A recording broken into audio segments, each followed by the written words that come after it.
Chapter II of A Christmas When the West Was Young, by Cyrus Townsend Brady.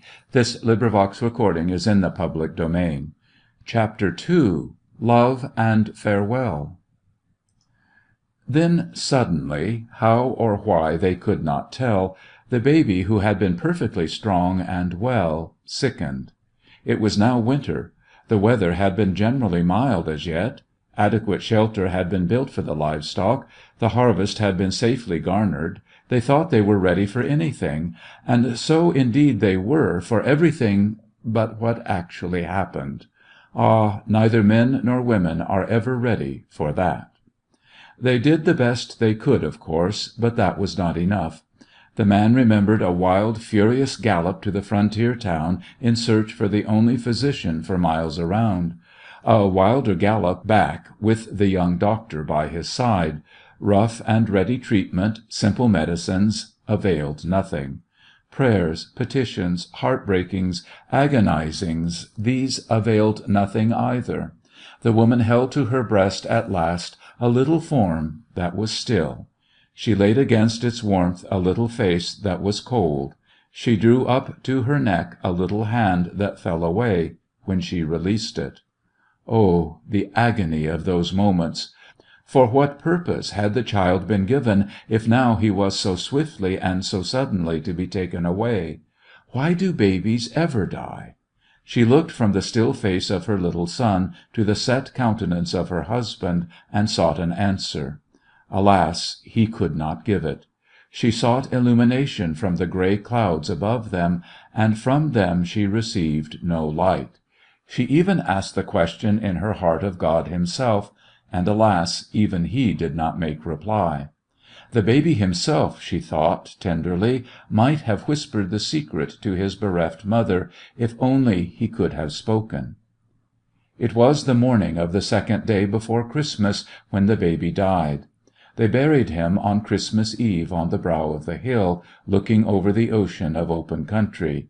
They had clothed him in the simple dress she had made for his baptism, now grown quite too small for him. Of all the flowers, there was left in the house but a single rose, white. They laid that beneath the tiny hands. The man had dug the grave, had made the box and covered it over. He thrust into the mound a rude cross. From his lips fell the old words, "I am the resurrection and the life." Centuries of hard life in her ancestry had given the woman the quality of repression. She stood silently, without a word or tear, but with clenched lips and heaving breast, while the man faltered through the service. After completing this last terrible duty, they went back over the little hill to the log cabin. The same cabin, but how different! They sat together before the fire, he with his arm around the waist of the woman, she with her head on his shoulder, and his other hand holding the hand that was closest to him. In silence they watched the flames flare up and die away, coming and going like life itself. They spoke not, though they recalled every murmur, every babble, every little gesture, And that afternoon he had to leave her.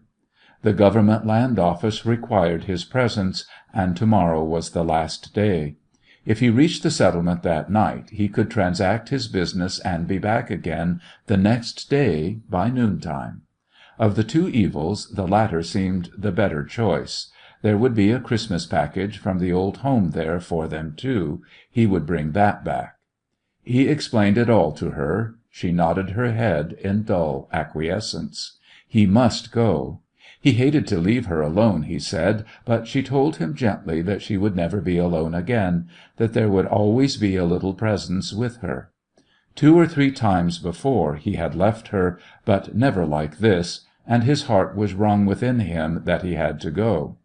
He turned in his saddle again and again, watching the figure standing in the doorway, oblivious to the cold.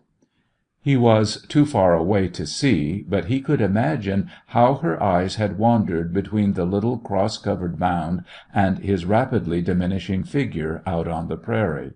It was Christmas Eve, and they had planned to hang up the baby's stocking. End of Chapter 2.